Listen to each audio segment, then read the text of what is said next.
Okay. Welcome everybody. So people are going to be filing in as they come in. But this is the third of four live international dialogues that we're doing um, on family security. And we are going to be hearing from three speakers and then engaging in a live dialogue on particularly gender-based violence and on families. So the impact of gender-based violence on families, and we'll have the benefit through these family diplomacy dialogues of hearing from different perspectives across the world. We have some folks who are ready to speak with us the speakers themselves coming from different countries. So you will hear more. Um, so the speakers are going to, I'm just going to introduce our speakers and then I will do the timing of the of our speakers. They're each going to be speaking for about 7 minutes. So I want to encourage you to try to keep to that time. And then afterwards, we will have an open dialogue. But I would encourage you, when you want to speak, to raise your hand electronically. It is so, and if I, there it is. So I just put just if in case you're not clear on what that means, I just put my electronic hand up. And during the dialogue, we'll have a number of people who want to speak. And I just encourage you to limit yourself to 2 to 3 minutes at most. And use the chat, very importantly, use the chat to share information. So in fact, our speakers, if you would like to share some information about yourselves, I would encourage you to do that in the Zoom chat. I'm going to say a little bit about you in just a moment, but I'm sure that some folks would appreciate more information about you. Please do mute yourselves. If you're not already muted, you should have yourself on mute throughout, until you speak, so that we don't have any kind of interference with whoever is speaking. Okay, so we are going to get started with a little bit of information. Oh, Tamsin, you had a question? No, it's a fly. Sorry. Oh, okay. Uh, so, um, so yeah, so I will give you a little information.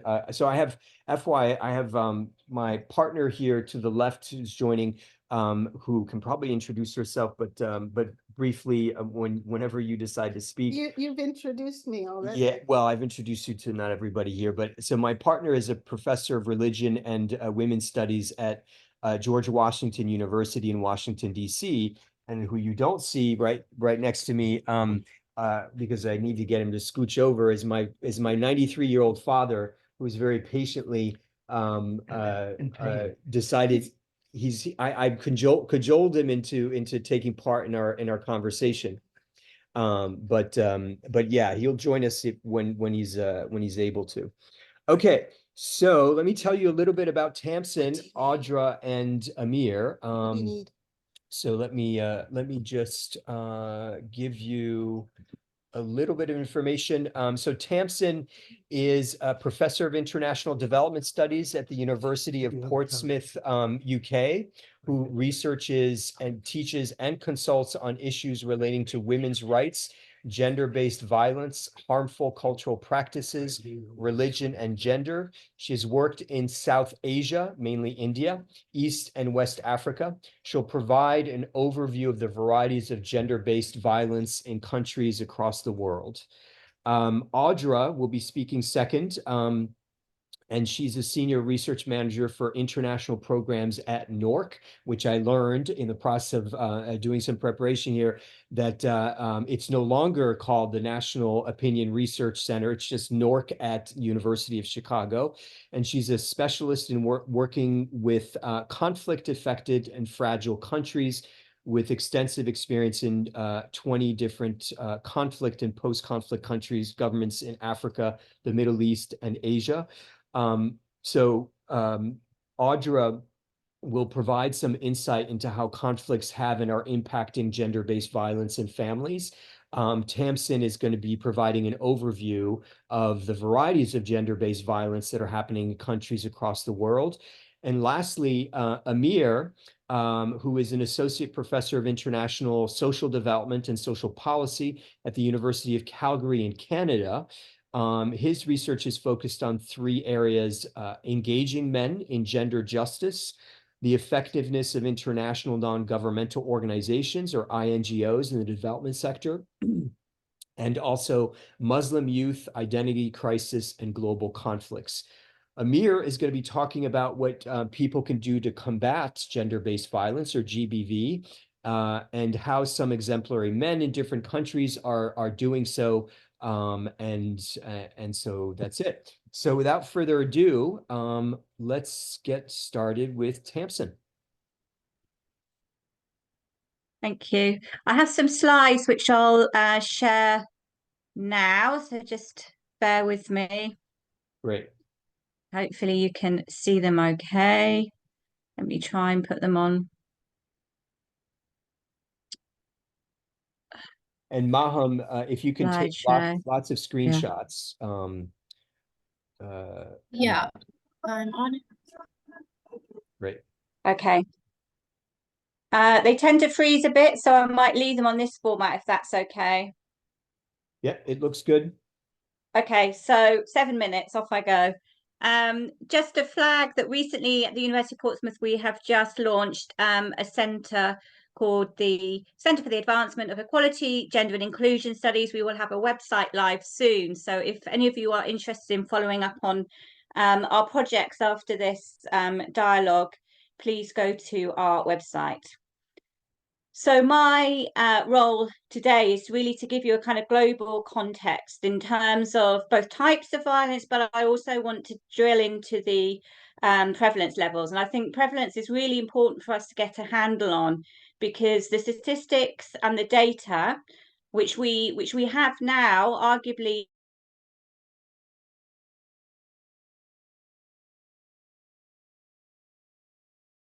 of violence that we actually can see are increasing. So we have a major global epidemic, a major problem when it comes to actually getting on top of different forms of GBV. So a while ago now, the UN commissioned a multi-country study that the WHO led on. And out of that study, we learned that about 1/3 of all women, so 1 in 3 women during their lifetime across the world, will experience some form of physical or sexual violence. And all of the prevalence surveys that have been conducted in different parts of the world really speak to that statistic. Sometimes we'll see in context it's slightly more, or there's certain contextual features which mean that it might be more or less, but that's on average, that's what we are looking at. And we know that these really high levels of violence against women and girls represent a major barrier to women's empowerment. Now, when we drill in, what do we mean by this category of gender-based violence? Gradually over time, with campaigning and advocacy, the spectrum has increased. So we now have provision for different forms of psychological harm, coercive control, as well as different forms of a very extreme sexual violence, including sexual violence within a marriage. So all the time we are looking at this category. And I should say relatively recently, it was UNICEF that really pushed for the inclusion of certain harmful cultural practices. So some of you, I'm sure, will have heard of female genital mutilation, child marriage, breast ironing. There's many harmful, abusive forms of violence that for a long time have come under the banner of culture. So now we've seen a move towards not reducing these forms of violence under this banner of culture, but including alongside all of the other forms of violence, abuse that women and girls endure across the globe. So the spectrum in short, is pretty broad. I've talked about the statistics: 1/3 of women enduring a form of physical or sexual or intimate partner violence. When you include psychological violence in the mix as well, the statistic is much higher. So, for example, research conducted in Europe claimed that about 43% of women will endure some form of psychological violence by an intimate partner during their lifetime. Really quite a shocking stat. The World Bank has conducted research that has indicated, this was in 2022, that around 48,800 women and girls are killed by the intimate partners or other family members. So that, again, is a really shocking statistic. And we know that femicide is a massive problem that's been underreported, that hasn't been acknowledged. And hopefully it's part of what this dialogue will get at today, is really the need for us to understand that so much of this violence happens within the home. It happens and is legitimized and normalized, unfortunately, by the power structures that often shape family lives, community lives, and really, in a sense, mean that a lot of the data is potentially quite conservative, because women and girls don't want to report because the violence that they've experienced has been at the hands of family members who they also have a close relationship with. But we also know outside of the family space, in public spaces, women feel very, very vulnerable. So again, World Bank study said that 6% of women between 15 to 49 years of age will experience some form of sexual violence in public spaces in their lifetime. So this is huge. I mean, there's more stats on these slides. I'm not going to read them all out. I'm quite happy to circulate the slides to anyone who is interested. I've spoken a little bit to female genital mutilation. We also now increasingly are having to try and gather data around the number of victims related to cyber harassment. We also need to look at different forms of modern slavery and how that is also feeding into and triggering multiple forms of violence. So, in terms, again, this coming back to femicide, this is quite a useful diagram because it again shows globally the different kind of figures and prevalence rates. And whilst we can say, well, it's more prevalent in this place than that place, actually, we have to accept that we have a global problem. And I think in terms of responding, it's particularly unhelpful to try and claim that something is pretty, is happening elsewhere. It has to be a collective responsibility to face what, as I said, is really a global epidemic. Why has to be, why in terms of underreporting, why in terms of these prevalence levels existing at all? It's two things. We have to look at the fear and stigmatization that women across the globe face when they come to reporting. So this is just one quote from the multi-country study that I've talked to, in which a mother in Bangladesh talks about, if I protest, then my daughter won't be able to get married. There are social sanctions, consequences surrounding the reporting of violence, and this really creates a massive barrier when it comes to advocacy and campaigning work. But coming back to this why without a shadow of a doubt is related to the normalization of violence. And in my own research that I've conducted across South Asia, UK, other European contexts, Africa, in qualitative data, the same response comes back. It's normal. This is what women should expect. If they don't behave well, if they don't conform to the gendered norms, the expectations of what it is to be a woman, to be a wife, to be a mother, then they should expect to experience violence as a form of disciplining. Tamsin, so this, just so you know, you're at time. You can. All right. Okay. I think I'm done actually. So that's good. Last slide. Not a lot of time. I can't talk about it now, but in terms of how we theoretically, but also from an activist point of view, shape our response to these stats. It's through what's called the ecology model, which looks at how relationships at multiple levels are reinforcing this normalization. So therefore, movement to end violence needs to also act at these different levels. And I'll stop there. Great. Thanks, Tamsin. Audra, you are next.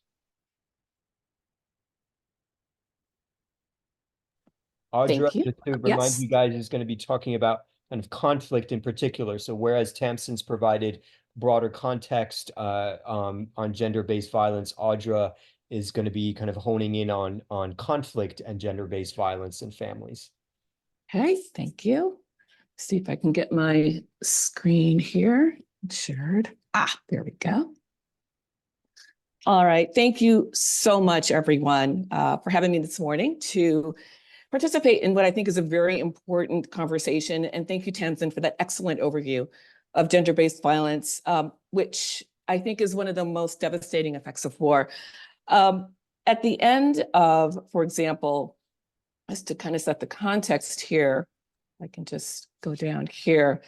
2020, there were approximately 48 million displaced by war in 59 countries, with Africa being recorded as having the most displacements at 6.8 million. This graphic here just gives us a sense of West Africa in particular happening between 2009 and 2019. And to give us a sense of where this is happening geographically, at least in the western part of the continent. Now, Tamsin laid out very nicely a broader perspective of gender-based violence in regions. And what I'd like to do this morning is talk about the impact of war on families in the context of gender-based violence, more specifically how women and families are affected by war, with a focus on the gender-based violence and forms of marginalization that increase women's vulnerability to GBV in conflict. Now, what I just want to lay out first is, what are we talking about by household? What are we talking about by families? In the West, we tend to think of a household as comprising a family, right? A household is responsible for decisions around divorce, fertility, migration, economic activity. Many of us may consider a household as being comprised of family members who are related. But in a lot of countries, that's not the case. Households are more a domestic group, right, that carry out productive consumption and inheritance and reproductive activities. They're a domestic group. And the inhabitants of a household or family might include friends, lodgers, servants, family members who may be a permanent part of that household or very much temporary or semi-permanent, right?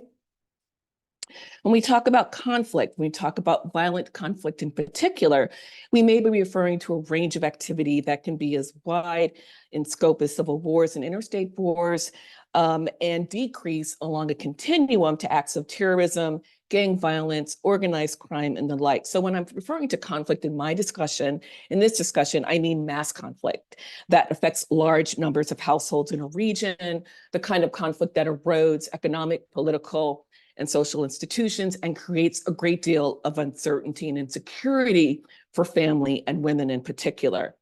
And that's because during conflict and war, institutions collapse and services are limited to non-existent.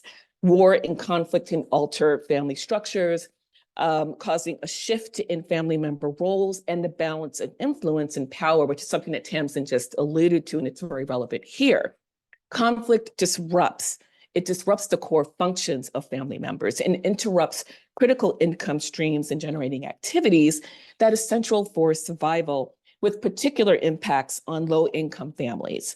In many regions of the world, conflicts are increasing, as we've seen with devastating conflicts and wars in countries such as Ukraine, a lot of West Africa, DRC, Mozambique, and most recently, Gaza. So what happens to women, right? What happens to gender when we look at gender? In conflict, the ratio of men to women decreases as men are mobilized into conflict, right?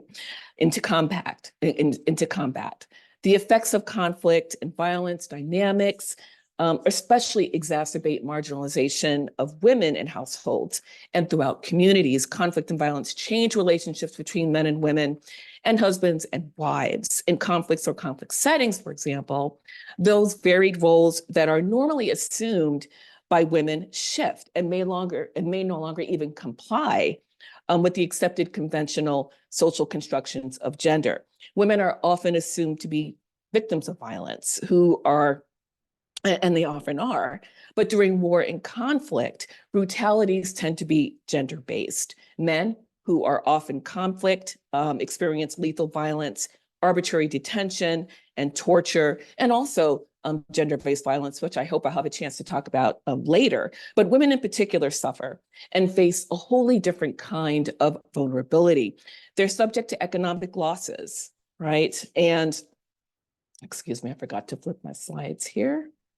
They are subject to economic losses and internal displacements, which increase impoverishment and economic marginalization. And they're also exposed to gender-based violence, which comes in the form of sexual, physical, and emotional violence, which again, Tamzeen also mentioned just a few minutes ago. But it's those gendered norms in societies that associate masculinity with aggression, and which makes men more likely to perpetuate violence and normalize violence over those whom they have power, right? Women and children. In northern Ethiopia, there was a study that recently came out that was a qualitative analysis of women in conflict there. And it indicated that women of various ages are subject to gender-based violence. That's not really hard to believe. No one is spared. The elderly, pregnant women, girls reported being raped as they were trying to escape conflict. Others were hit, beat, burned, and bitten. Women may become pregnant, and also acquire sexually transmitted infections. The devastating effect of gender-based violence on women and many and include traumatic stress, isolation, dropping out of school, and stigmatization. In conflict in the Democratic Republic of Congo, for example, women reported discrimination that prevents them from returning to their villages and homes and even seeking care for fear of being stigmatized, for fear of being rejected or harassed. A young girl in 10th grade reported being turned away by her church. Another young woman reported not being able to talk about her assault as family and community members chose to ignore the incident. Widowhood is another important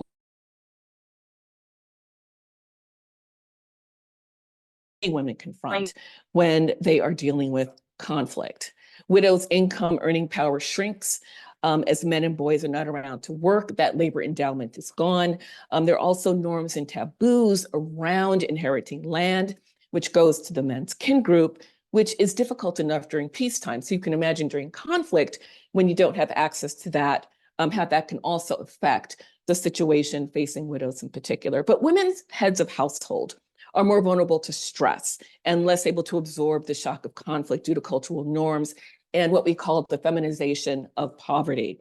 As main income earners and heads of households, women in the wake of conflict face discrimination in the economy that's shaped by norms that support male domination in economic spaces, making it very difficult for women to participate fully in the labor force, and this makes them also vulnerable. Women are also at risk in informal market spaces as they are subjected to forms of gender-based violence there, particularly without the assistance and protection of males. And this makes them even more vulnerable.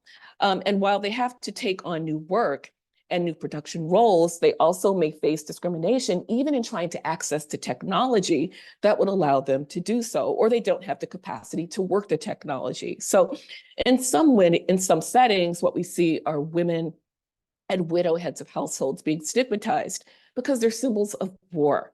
And that evokes fear from those who are also married. And as a result, widows may be excluded from important social networks that provide safety nets and security in times of crisis. Audra, Now, aside from to give you a sense, you're at time, but you can take another minute or so. I just need another second. I'm almost done as well.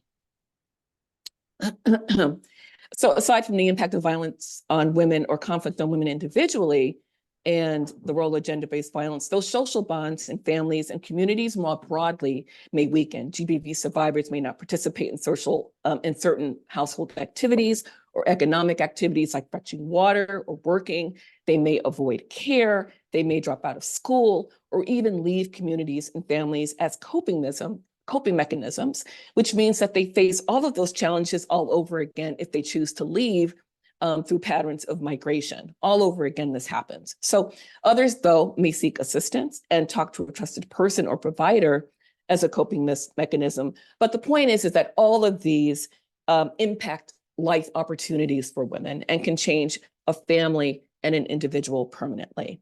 And with that, I will also stop here. Great. Thanks, Audra. Amir is next. And I just want to remind you guys that Amir. Paul, we can't hear you. I think you are inviting me probably. You cannot hear me? Can everybody hear me? Now we can, yeah, we can now. Okay, good. So Amir is going to be talking with us about what people can do to combat gender-based violence. Obviously, in many cases like war or conflict more generally, there are difficulties or challenges in combating gender-based violence, but he'll provide some context on that and how men in particular can take a lead in this process of fighting gender-based violence. Amir.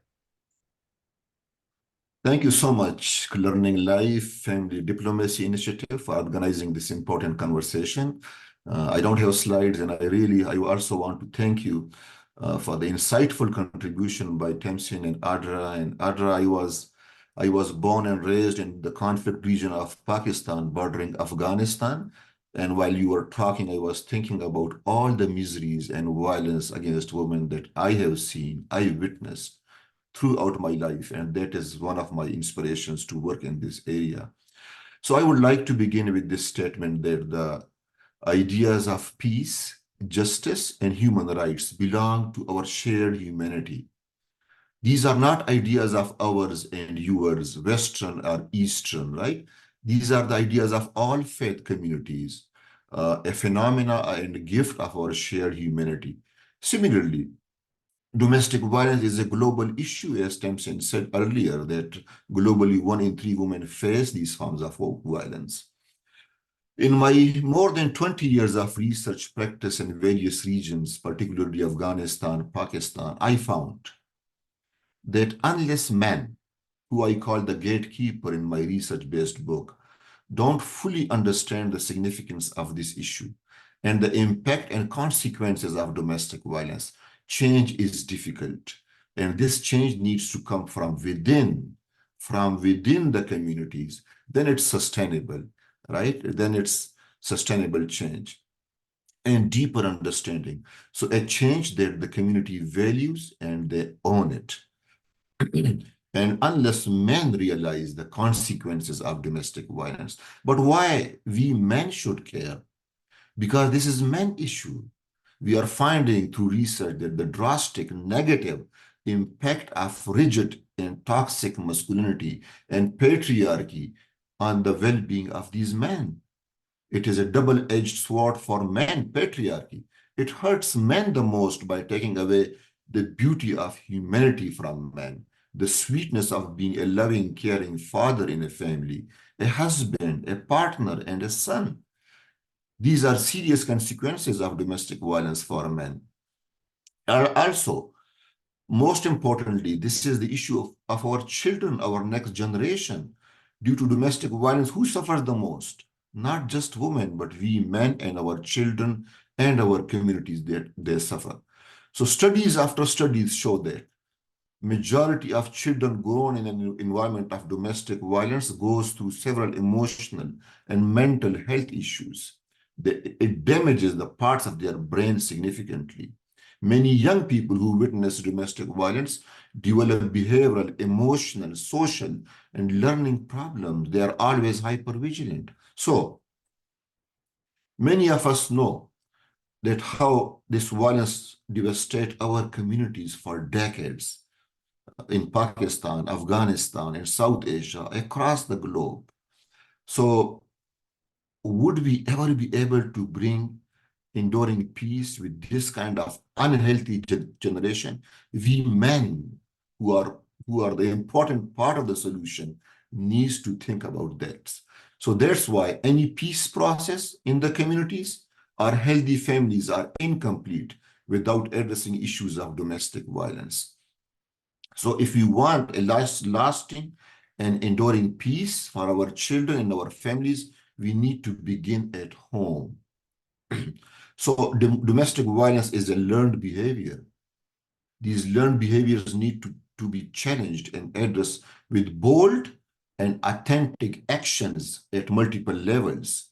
And here I would suggest a few quick actions due to time, and then we can talk about it if there are questions. Number one, a big tent is needed, my friends, where people with divergent views can sit for meaningful dialogue, where we can build bridges, not pipelines, not imposing any views, but co-creating solutions, developing strong coalition and networks of various stakeholders, institutions.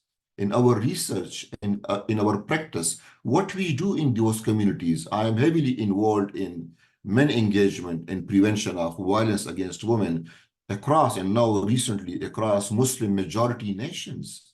So Turkey, Qatar, I was coming back from Qatar recently. Our approach is very simple. What we do, we listen. We listen.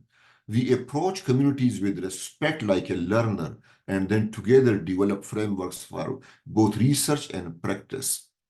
We found in years of field research and development practice that everyone is in these conversations, which is not trusted, whose voice is often negotiated out, and that is the community, the locals, men, the people we like to serve, as argued by Paulo Freire, that all communities and marginalized communities particularly are fully capable of analyzing their lived realities and resolving their complex issues. Our role is not to implementing our findings, but creating an environment in which those aspiring agents of change in the communities feel empowered to share their insight. It's not just important for holistic solution, but it is their right to be involved. We, in our research and practice, we collect I call them the pearls of wisdom from the communities, then polish it and share with them. We try to be kind, attentive, respectful, and compassionate ear of the community, offering voice to the people who often do not have voice. For example, in my practice, I use local context by creating awareness about domestic violence while working with them through authentic teaching of Islam that prohibits such behavior blended with scientific knowledge that show the negative impact of violence on communities. We are working with men from diverse backgrounds on gender justice and their engagement of violence. But unfortunately, majority of communities we are working with both locally and globally, are themselves, as Audra said, themselves are victims of structural violence, wars, and conflicts. So, number two, solution an action we can take is individual, family, and communities. In my recent interviews, for example, in Turkey, men identified that experiences with their family were central to the engagement with violence prevention. They were involved in violence prevention. We are interviewing those men. I call them those thinking beautiful men who reject existing gender norms. So they say what empowered them. The key life events they discussed were observing the actions of their parents, their relatives, their fathers, and finding life partners and getting married and having children, particular daughters, change their perspective. These events influence how they perceived, performed, and respond to gender throughout their life. Moreover, they served as a source of inspiration for their well-being. Using that, what we do, using Pakistan. I'm using jirga and masjid, mosque and hujra. I always found few men, always few men, fathers, brothers, and sons who I call thinking men, who will support gender justice, who stand firm against violence against women, who stand with their daughters, with their wives, as brothers, as husband. So I always begin with those few thinking, beautiful men, and the impact is significant. Our work, okay, I'm just completing. Our work is centered on the notion that increased consciousness or critical knowledge is potentially transformative when it calls into question dominant belief and actions that perpetuate inequalities and violence. I have a few more recommendations, but I will just close my conversation due to time, is that healthy families are the bedrock of peace. Peace process is a gift to our devastated people of this world, but it needs to start from home, from families to communities and the policy-making institutions. This gift should be negotiated and offered in such a way in which all segments of society, including women, can appreciate it and celebrate it. Thank you. Thanks, Amir. So thanks again to our speakers. We're going to open up the rest of this dialogue to conversation. I just want to remind you that you should use your electronic hand if you want to speak. Again, I just shared, if you look at you'll see my digital hand up. It is at the bottom of your screen under reactions if you're not familiar with Zoom. And so a couple of things here before we start dialogue. Aside from raising your electronic hand, you should take full advantage of the Zoom chat to share more thoughts, because we have limited time. We have about 40 minutes left in our dialogue. We may not get to all your thoughts, and so please definitely take advantage of the Zoom chat. We are actually recording, as you might have noticed, not just this session, but we're also we will be recording the Zoom chat comments and sharing them out ultimately. And so your comments are really important. Obviously, be respectful. I really liked what Amir said, that we should be promoting, I think it was bridges, not pipelines. By all means, the point here is to learn. Kinsey, one of our interns, reminded me that it is Mother's Day in some countries, as we understand. And so happy Mother's Day to all those of you who are mothers. This, I think, underscores part of what we're trying to convey. So, okay, we are going to get started.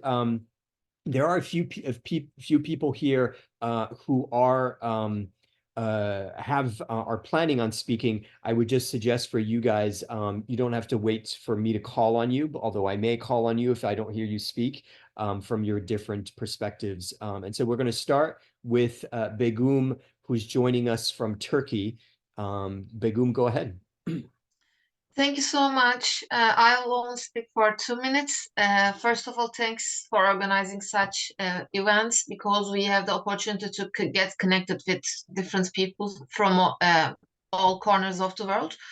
I think gender-based violence is a major problem, not only in the underdeveloped parts of the world, like the underdeveloped countries or developing countries, but as far as I understand, my understanding from the presentations made so far, for example, Audra's presentation also gave such insights.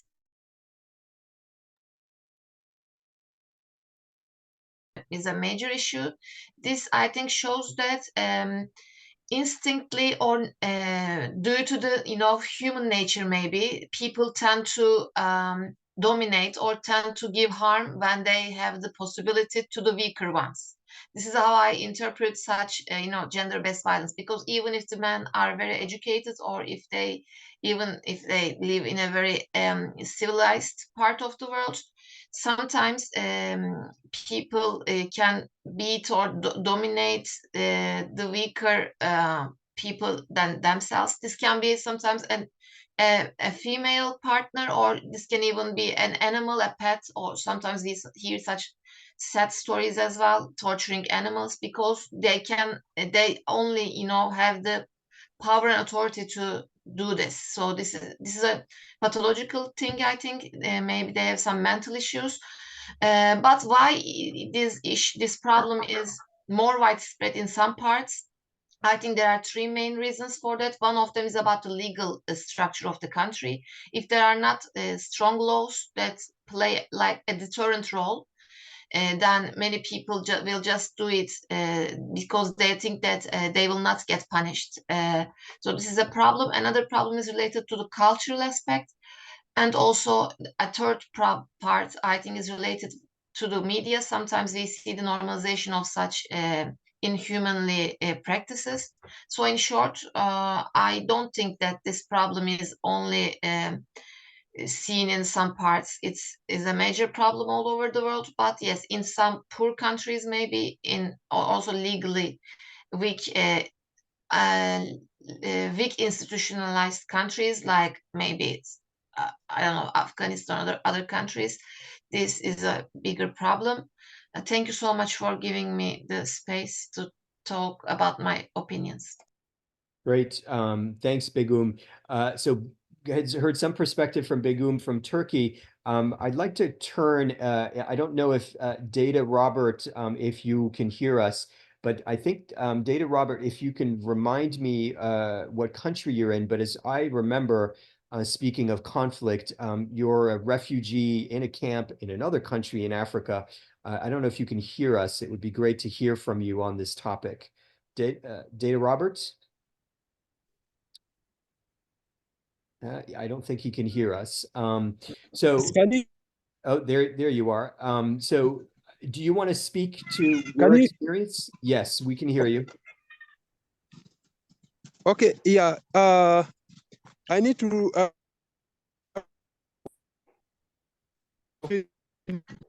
I am living in Uganda. So this is a refugee camp that where we are based. So we are blessed with the so many people who are here. Robert, I think you should turn off your video while you're speaking, because it's probably going to interfere with our ability to hear you. So turn off your video if you would. We may have to wait. Okay, so go ahead. Oh, yes. Can you hear me well? Yes. Oh, thank you for that repetition. And I'm called Robert from Uganda. The community is organized in Uganda. We are working for coexistence for refugees and whole communities. So the instance of violence in our perspective as refugees varies according to the status and also the experiences. Robert, I'm gonna have to stop you and figure out. You're gonna need to figure out where you might be able to get better reception. So we're gonna hold off on you and then have turn to somebody else. But if you can try to figure out if you have a place where you have best reception. Oops, we don't have particularly good reception right now either because of what's happening with the sun. But we're gonna come back to you, Robert, in a moment. I'd actually like to, we talked about women and the impact of gender-based violence, particularly on women. But I'd also like to talk about something that when we think about gender-based violence, we think about men and women, but we don't necessarily think about the LGBTQ community and the violence that oftentimes they're targeted with. And so we have, and I don't know if my niece, Shauna, is joining us with her partner in Texas in the United States. And she has kind of a distinct experience, having come from a northern state, Connecticut, in the United States, with a somewhat different experience, and then moved to Texas to be with her partner. And so I'm wondering, Shauna and Nettie, if you have any thoughts that you'd like to share on this issue of gender-based violence. Can you hear us? Hi, sorry, we're here. I just left the right mic. Yeah, so I'd say, I mean, she and I don't really go out too much, but when we do, we try to keep PDA under wraps more so than I would do in Connecticut, up north. He's talking.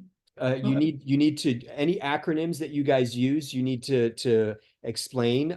So Okay. PDA stands for Public Displays of Affection. Yes. So yeah, like we won't really hold hands much in public or any sort of forms of affection. We try to keep it like kind of very inconspicuous, I guess, like depending on the situation. So she and I are engaged now. I mean, if there was a situation where I didn't feel safe, I probably wouldn't wear my ring. Sorry, our dog is underneath the table. If you heard growling, that was him. Yeah, so I mean, I don't know your opinion on it too.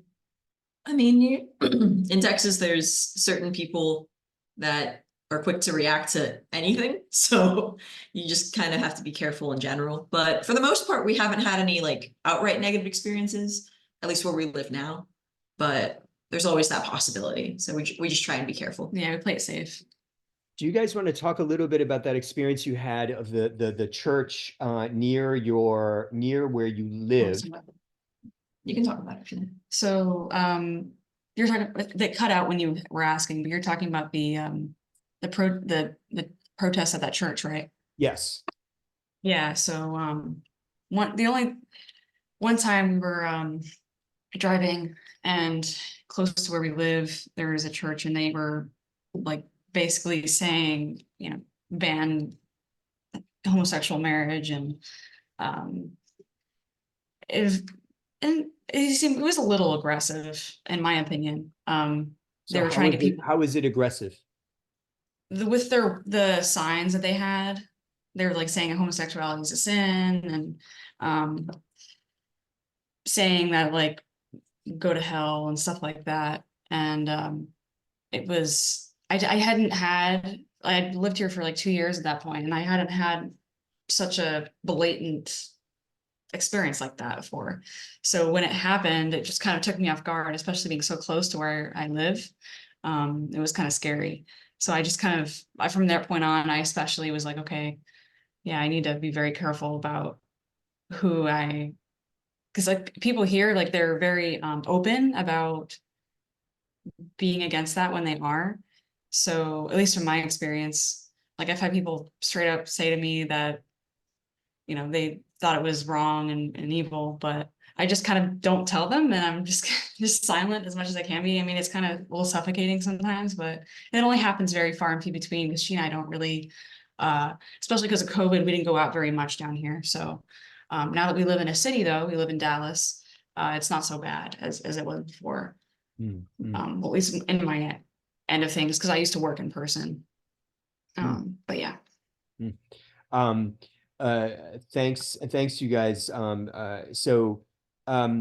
I believe we have somebody joining us, and I can't remember if it's yeah, so Anastasia is joining us from is from Ukraine, but if I remember correctly, you are living in the United Kingdom at this time of war between Russia and Ukraine. If you could tell us a little bit about your organization, what you do. If I recall correctly, it has to do with sexting. So this phenomenon of sexual communication online and the dangers therein when it comes to gender-based violence. So go ahead. Hello, everyone. So nice to be today with you. I'm in Ukraine, in Kiev right now, and it's a war Russia against Ukraine. It's not our war between two of us. It's Russia attacked us. Yeah. So our organization Stop Sexting is leading NGO in Ukraine that protect children from online sexual abuse and exploitation. We educated 900,000 people, children, parents, and specialists about online risks. And I think today we spend a lot of time talking about offline violence, but we have to keep in mind as well about violence, sexual violence that happen against women and children. Mostly it's girls online. So mostly we talk about grooming, when abusers establish trusted contact with children, and in future they ask them to meet offline and rape them or produce child online sexual abuse content with these children. As well, we talked about sextortion, when adults as well build this trust relationship and then force children to send child online sexual abuse content made by these children by themselves, and then they force these children to pay money not to sharing this content with children friends or in children's schools. And as well, we talked about sexting, and it's sharing child online like nude photos between teenagers when there is no force, like it's voluntarily, but according to legislation in majority of countries, it will evaluate it as production and sharing and viewing of child online sexual abuse content, and children can be criminalized. And as well, one more kind of grooming, it's when adults build this trusted relationship with children and they force them to make online translation like we have right now, but in sexual format.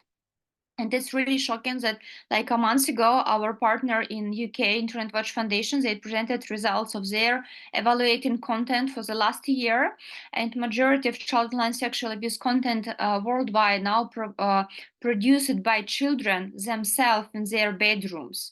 But it's not like a voluntary they want to do this. It's adults who establish this contact, protecting that they are teenagers or being really like in face of really adults, and they force children. Sometimes they as well force older sibling to rape their younger sibling in front of the camera, or to rape themselves by different items like a pen or pencil or something like this, and they document it. So yeah, it's a really big wave of crimes. And we as well should keep in mind developing of artificial intelligence, and that right now other children can use this tool to produce content with other children. As well, abusers can use AI to develop online sexual abuse content. So what they do, or they produce like a totally fake content, like it's bad, but it's not like such harmful for children. But more often they take real photos like faces from social media of these real children, and they combine it with online sexual abuse content using AI, and then they threat these real children and force them or to meet offline, or to send money, or to make real online sexual abuse content. So it's a really big wave and discussion worldwide now of how we can control and develop legislation about AI development. And coming back a little bit to war context as well in Ukraine, and I think in all countries worldwide where war happened right now, we understand that our children are vulnerable in 3 different levels. So they are vulnerable to all standard online risks, like from cyberbullying to pornography content and online grooming. But together with this, to this point, we add additional war risks. Like from one side, it can be disinformation, or it can be war content that as well influence children psychology, and it can be hiring children from other side to provide some military information. But all of this is combined with vulnerability of children. So like all children are vulnerable to grooming, but when we are talking about children during wartime, they're even more vulnerable because they have less critical thinking because of this total stress in Ukraine is for like really a lot of years. And all of this together combined with what's going on worldwide, AI development. So like in countries where children live in constant war, we have these different levels of risks where our children is living. And maybe last 2 points that I want to mention, it's really important to, in your country, to influence different stakeholders. So to talk and work with children, with their education, with parents, to work with all specialists who work with victims, from teachers to social workers, prosecutors, judges, not to cause additional harms to survivors, to develop special services for the children. And all investigations should go in 3 main streams. So support victim, stop sharing the content, and work with abuser. So I think it's really important. And maybe last point, it's more about pornography access. And in October last year in UK, it was adopted online safety bill that really strictly regulate age verification, access children to pornography, adult pornography. And there are a lot of research of how adult pornography and unlimited access of children to pornography influence on their vulnerability to become victims of sexual abuse online or even offline. So it's everything that we have to keep in mind while world is really developing and a lot of new technologies come into our lives, but together with this, a lot of new risks. Thank you. Anastasia, great. You gave us a lot of content in very little time. I really appreciate your ability to pack a lot of interesting issues in little time.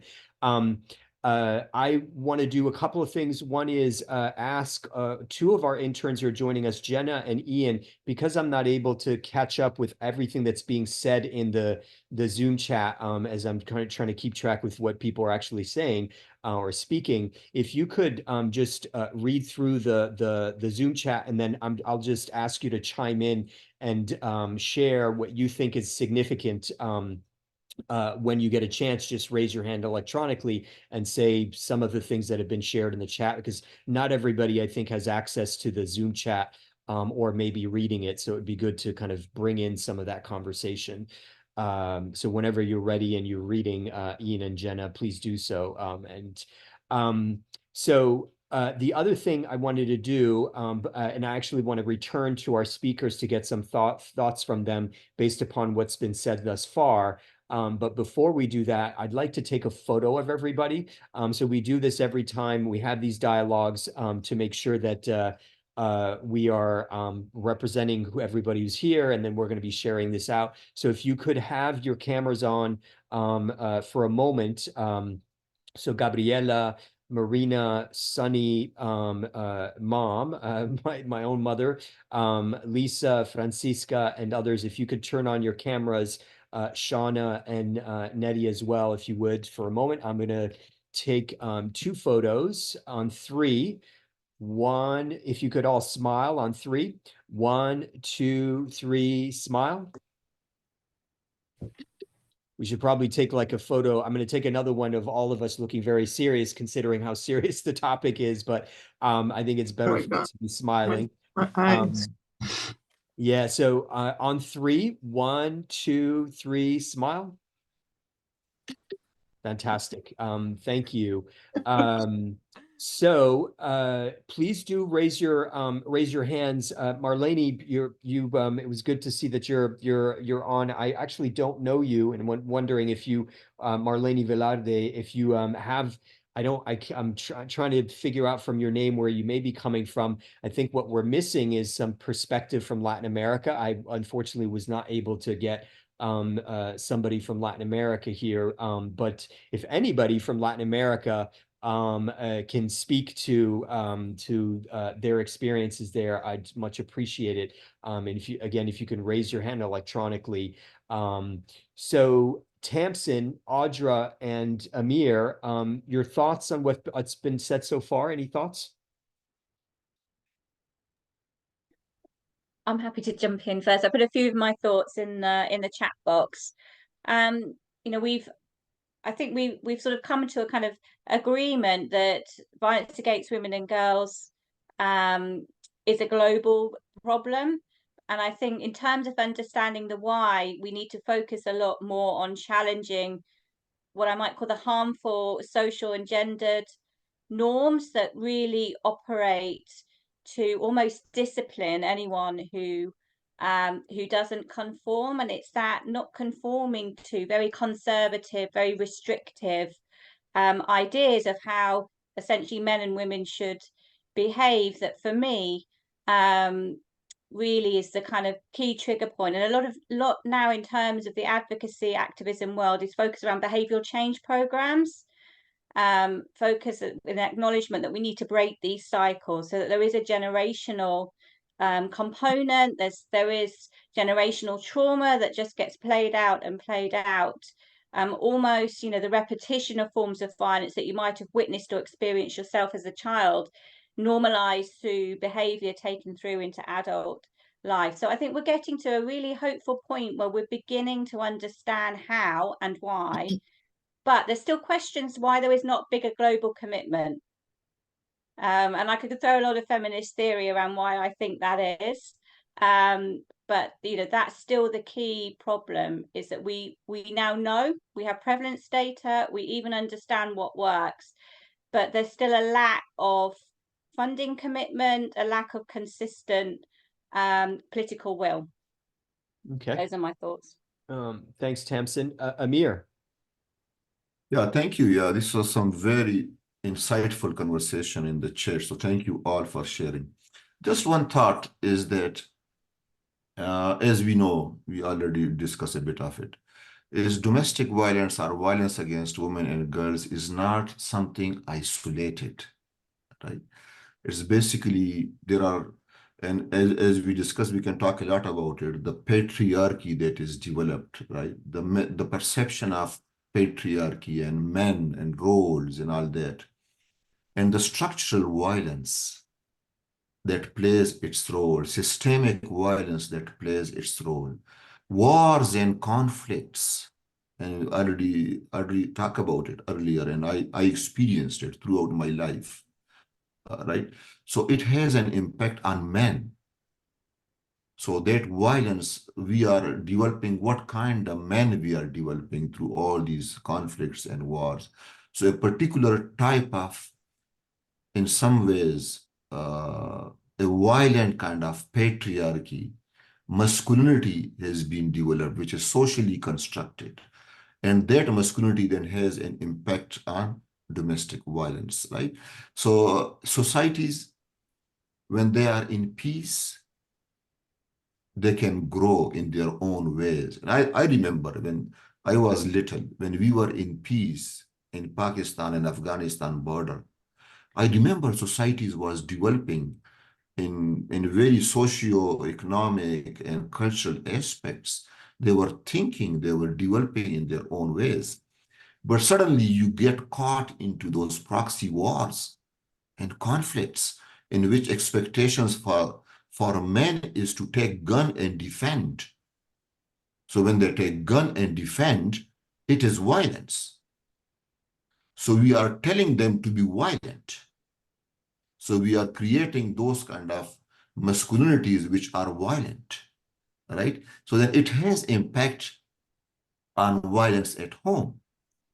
So there's a lot of thought around it, but just want to make this one point is that we also need to look into, while looking at home, we also need to look into structural violences, those global conflicts, and its significant impact on societies and men. Thanks, Amir. I would like to hear from Audra, and then we're going to come to Max. But also, when my partner actually needs to go, she needs to do some grading at the end of the semester. But I would love to get her perspective. So in part because and perhaps Tamsin, you can share your own thoughts on what's happening in India currently in terms of the politics of India and the kind of shift towards Hinduism, and whether that is in fact impacting gender-based violence. But my partner, aside from being a professor of religion and women's studies, is also a court expert witness for a number of clients who come from India or Pakistan, and in some cases, and some of those cases. Oh, she's going to talk about something different. But so Audra first, then Kelly, and then Max. Thanks, Paul. I just wanted to comment, just kind of dovetail a bit off of Tamsin's earlier comment. I think something I've seen in my work, and I guess a lot of us who are steeped in this issue have seen this as well, is the gap between attitudes and practice, right? In some of the work I've done in Africa, specifically on a project on corporal punishment in Uganda, there was widespread support in communities on that there was widespread support for interventions and practices that would eliminate corporal punishment, right, which is spanking of children in schools and can be defined also as a form of gender-based violence.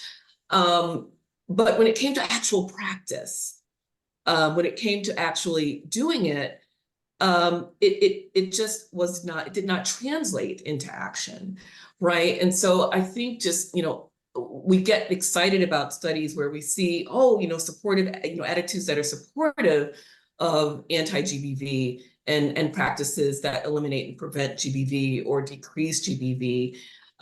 But we also have to look a little deeper in terms of whether or not those attitudes are actually translating into practice and why that may or may not be the case. It may be the role, it may be that the role of norms gatekeepers, those critical actors that Amir talked about, may not be leveraged appropriately. It could be a number of things, but I think that's really something that's important to be mindful of. In addition to dovetailing off of Amir's comment, men and GBV, men are subject to violence as well. And the reason why I bring this up is because some of that trauma infiltrates the home, the household. And so what we see is domestic violence committed against women. So because men are subject to those norms and stereotypes that present men as being strong and stoic and being impervious to being weak or hit, are reasons why they are reluctant to acknowledge their victimization and report it. And therefore we can't do anything about it. So I think that's important to bear in mind as well as we move forward and have these conversations about gender-based violence. Yeah, great. Thanks. Thanks, Audra. Kelly. First, I want to say thank you to all of the speakers. I really enjoyed the presentations by Tamsin, Audra, and Amir. Audra, I'm sorry, I missed part of your presentation, so I'll probably go back and listen to the parts I missed. As Paul mentioned, I have done a lot of work in India and Pakistan, both through my research and as a court witness. But what I want to talk about actually is a different experience I've had in the course of research for a book I'm working on with Indonesian gender activists. Starting in 2014 and now coming back to the activists I interviewed in Indonesia, then talking with them online, and having maintained a friendship with them over these years, we've kind of had the opportunity to get a longitudinal view of what has happened in the 10 years since I started this study. So one thing I can say for sure that I have seen in Indonesia, to the strategy I've seen used in Indonesia to great effect that I have not seen in other countries of the world where I've worked in Asia and North Africa and in the Middle East, is networking.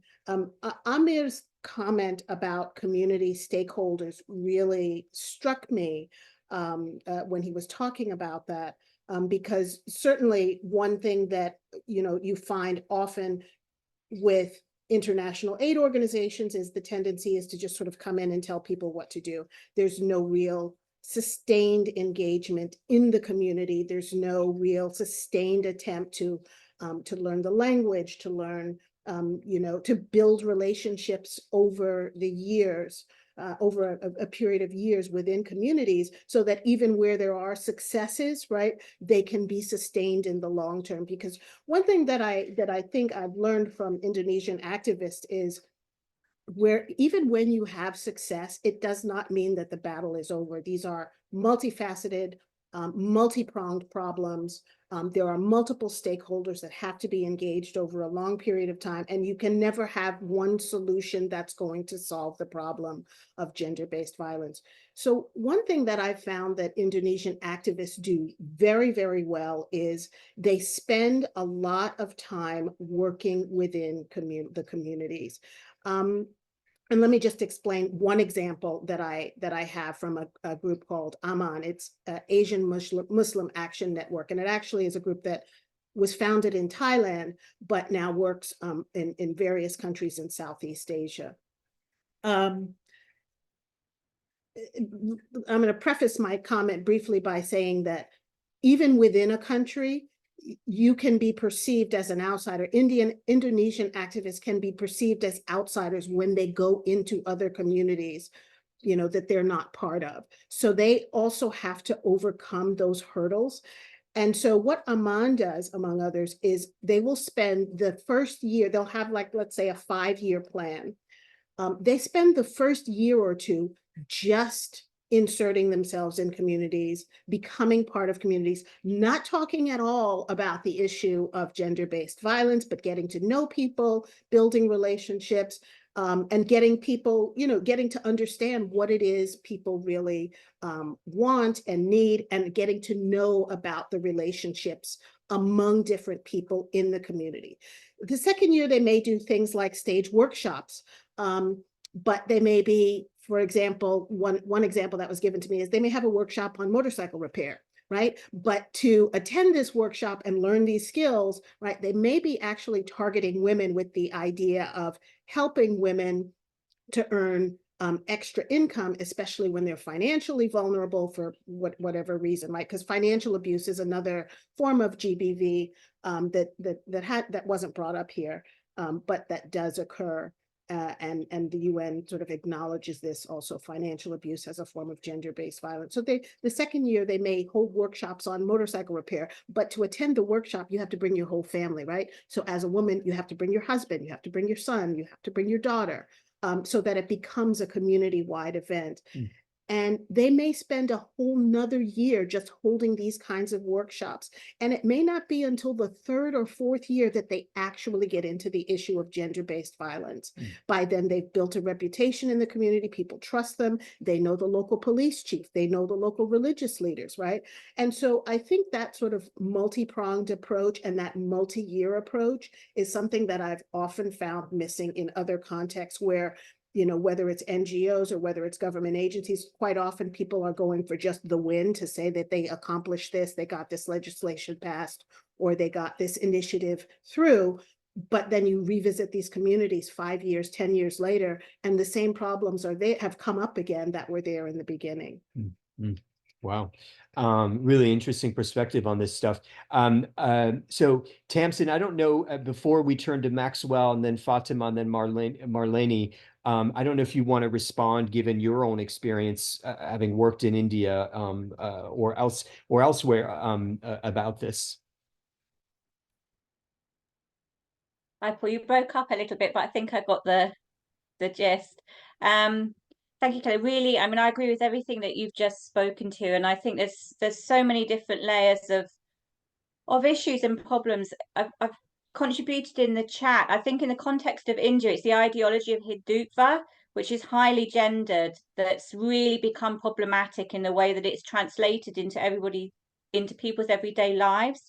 And again, quite violently in many instances, both in public life, but also, you know, within family and joint family units. And I think it's, you know, it's deeply troubling. And I think we can see that it's part of a trend towards much more kind of conservative and right-wing ideologies that often frame their ideologies through gender, that then in turn plays itself out on the bodies of women and also men that do not conform to that white heterosexual norm, just to be kind of simplistic about it. But I think we can see that.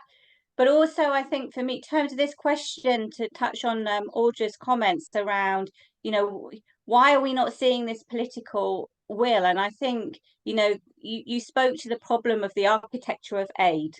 it's a massive problem. And I know within kind of post-development critiques, we look at aid now really as being a form of neo-colonialism. And that's very much, we need to recognize that's how it's received on the ground. For all of the participatory movement, you know, aid is still a top-down process. The way that priorities are reached in terms of what's going to get funded and what's not, very top-down. And then it's funneled through an international system that ultimately works with a one-size-fits-all approach that is unable to adapt and be contextual. Yes, we see more community organisation involved in the process, and when we see that done well, and I actually would champion, and I think the evidence base is there for the need when it comes to GBV for much greater involvement specifically of women-led organisations or organisations that have a much more kind of girl-centred or women-centred approach, because I think we can see in terms of their lasting commitment a much more kind of effective process of transformation and change, because they are committed to the communities that they work in. They don't walk away when the funding runs out, they keep going. And I think that's really important. But I have become increasingly skeptical in my career when it comes to the way in which we use legislation. Global conventions, really important, but they carry money. So Gambia is a really good example. It passed a criminalized FGM a while ago. There have been some prosecutions. Now there's a massive movement led by religious elite that want to see the law revoked.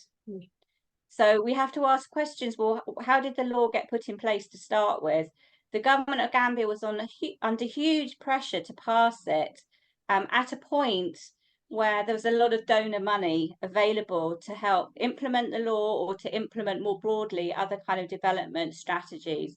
And I think there's a level of game playing that goes on that we need to recognise.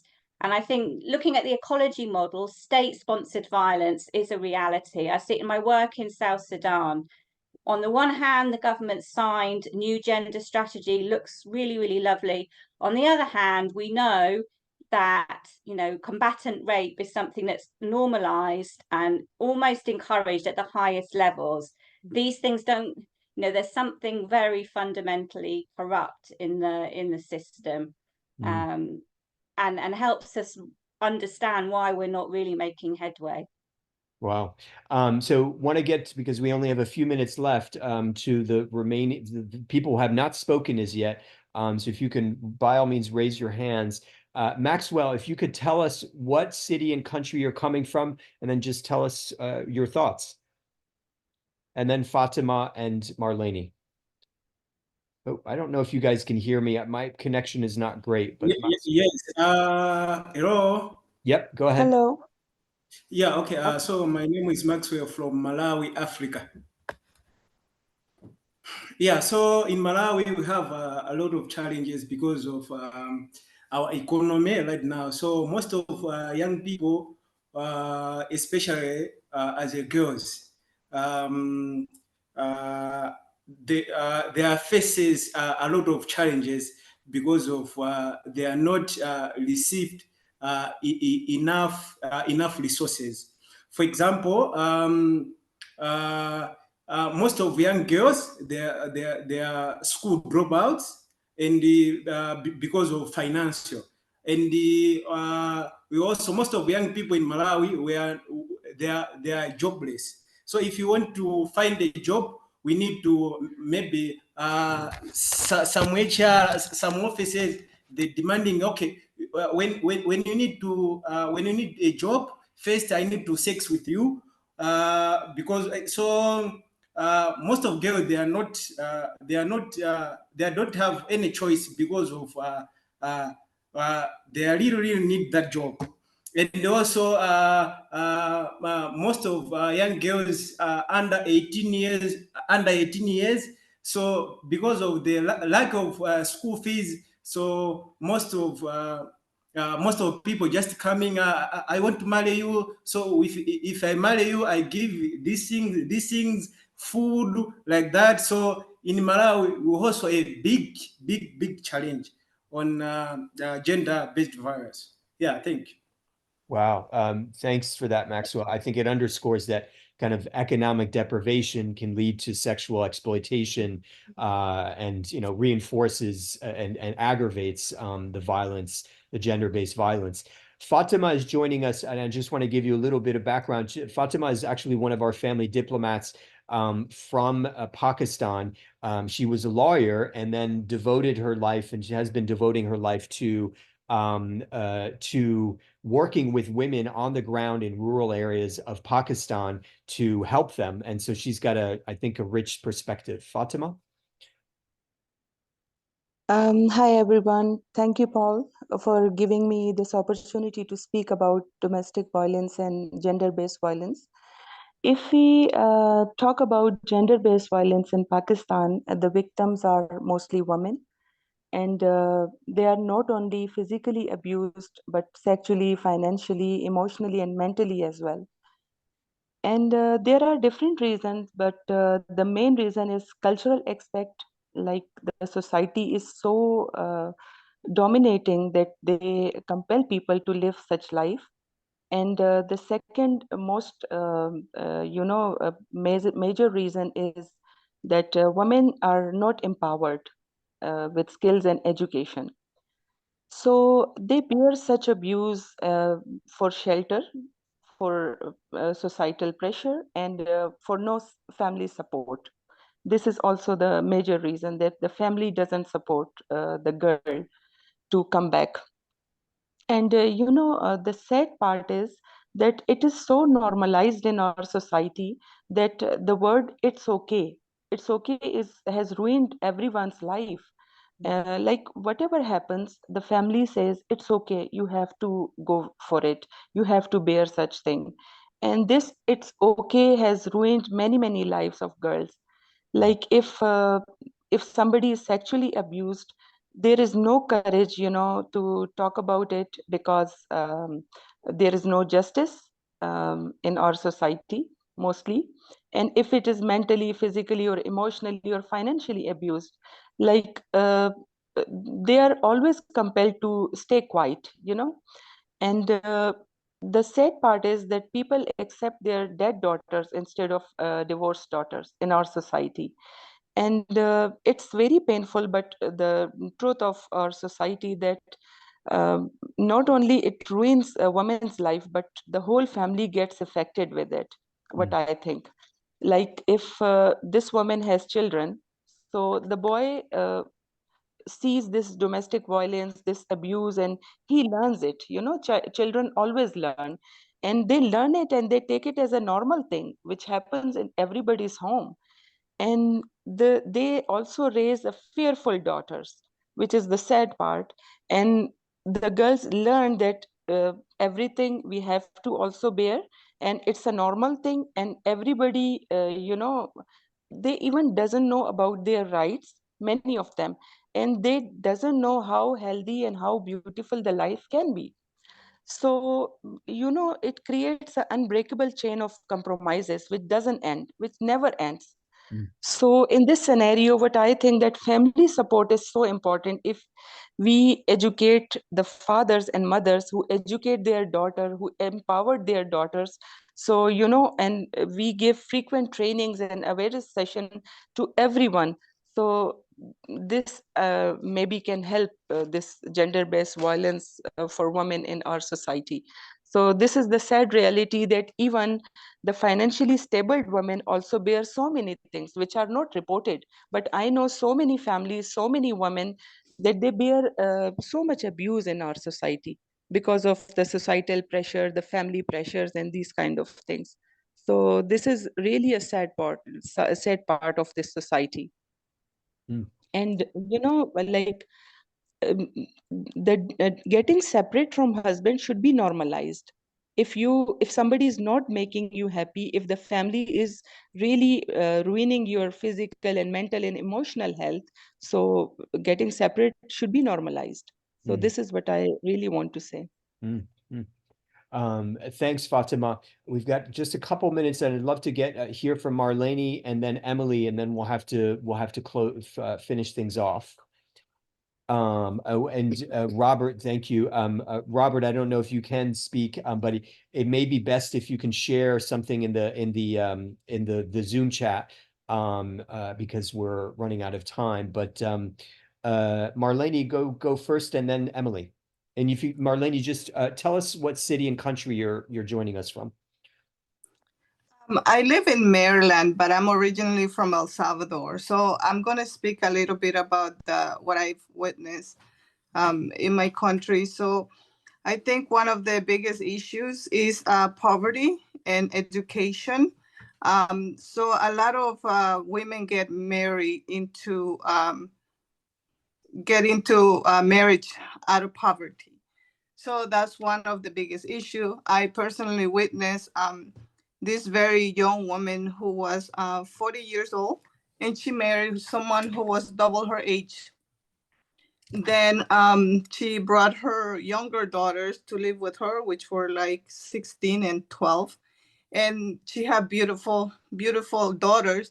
So then the guy was asking her that he wanted to also have relationships with the daughters, which was disgusting. And she was in a really bad pickle because she was very poor. Her husband had died, and so she ended up marrying this guy who was very disgusting and was making these propositions, like proposing this scenario. So what she ended up doing was sending her daughters away because she didn't want this guy to get his hand on her girls. But there's also a lot of predators who end up going to the villages and marrying young girls, 13, 14, that are they're still children. And these disgusting men, because they have the money, the means, they end up getting married to these women. But now we have a new president who we're very thankful for. I don't know if you guys have heard, but he has established new laws for women. And one of the laws is that you're not allowed to marry minors anymore, like it used to be. If anybody reports you that you actually have legally married or are living with a minor, you will be incarcerated. And his laws are very strict, to the point that if you are talking bad or defamation against a woman, you go to jail for that, just for that. So we're very happy that the president has established these new laws. However, I still think there's still a big issue. And like I said, a lot of this violence and these issues happens because out of poverty, mostly, and secondly, out of education, because there isn't enough education for women and men. I will say not just women, because men also need to be educated on how women should be treated, and know that you don't have to be violent. And so I think the bigger issue is education for women and men to prevent domestic violence, but we don't have enough for that. There's a big lack of resources and people willing to educate the public about it. Thanks, Marlene, for that perspective from El Salvador, which underscores not just education, but kind of empowering women economically, I think goes a long way towards reducing gender-based violence. Yeah, thanks to my partner for her contribution. We want to finish with actually an interesting perspective from a Chinese student in the United States, who's was one of our interns just recently, who just has a perspective on living in the United States, which is kind of humbling for those who are American. And so, Emily, do you want to share your thoughts on your experience? Oh yeah, I guess I want to add on a little bit thoughts what the previous the speaker talk about. So I agree with that. Education is quite important in, you know, in increasing the awareness. My experience here is not too pleasant, but I guess like because I get this high education here, and it helps me to like more understand like how to like identify the predators and also those abusive behavior. Yeah, that so yeah, it's really, I guess, education, and also the yeah, and also other things like other presenter mentioned, like I guess financial stability is also matters. Yeah. Emily, did you want to share any particular things about your experience in the United States? Oh, I don't know if you heard me. About your experience in the United States, Emily? Yeah, so my experience here is yeah, it's not very good. So I basically received some bad treatment, like silence treatment from my peers, because yeah, I noticed this because I'm a psychology major student, and no one say like they just yeah, use all of those psychological tactics towards women who they thought as a vulnerable like groups. Yeah. So and it sounds like in your case it was, the context wasn't family, it was a school system, and as I understand it, basically that there, you know, there are subtle ways in which gender-based violence happens, and sometimes it's by kind of shunning or silence, or kind of this silent treatment, if I'm understanding you correctly. Yes, it's basically one of the abusive ways towards the vulnerable groups. Yeah. Okay. Because I guess I noticed this is because like it takes time to find out, but eventually like I find out like when they like in front of other male students, they behave really like much more friendly and more like kind. But when they toward like their attitude just shift when towards some our like female students. But yeah, it's yeah, just some. Okay. Well, thank you guys. Thanks everybody for your contributions to what was a rich discussion about the kind of the many dimensions of gender-based violence as they occur in different parts of the world. I think it's you know, obviously sobering to grapple with the difficulties, but I think I come back perhaps to what my partner Kelly pointed out about it does require long-term work, long-term commitments, not just on the part of women, but on the part of men who care about these issues, and to step forward. And these dialogues are one example of ways in which we can go about doing that by educating more people across the world about the challenges that people are facing in families. So this series of dialogues is on family security and major issues impacting families. We started with war and poverty. We then spoke about climate change. Today was on gender-based violence. The next dialogue is June 9th, and it's on the internet. And we've alluded, Anastasia in particular talked about this, to some of the issues with the internet, but there are all kinds of issues, you know, from AI to online predation to scams to addictions and so on, that we'll be grappling with on Saturday, June 9th, same time via Zoom. So really appreciate, I want to say thanks to all of you for participating, but particularly our speakers, Tamsin, Audra, and Amir, for having contributed and helping to inform this dialogue. And we look forward to seeing you guys. There are those of you we weren't able to hear from, and I apologize for that. So Eric, who joined us from Burundi with at least one of his colleagues, and Robert, and who's in Uganda and a refugee. I'm sorry we weren't able to hear from you much, There were others, I think, who wanted to participate, and I apologize. We have an hour and a half and all that, not all that much time, and you guys have actually given us an extra 8 minutes. So thanks again, everybody, and hope to see you on June 9th. Bye, everybody. Thank you, everyone. Thank you. Thank you, everyone. Bye-bye.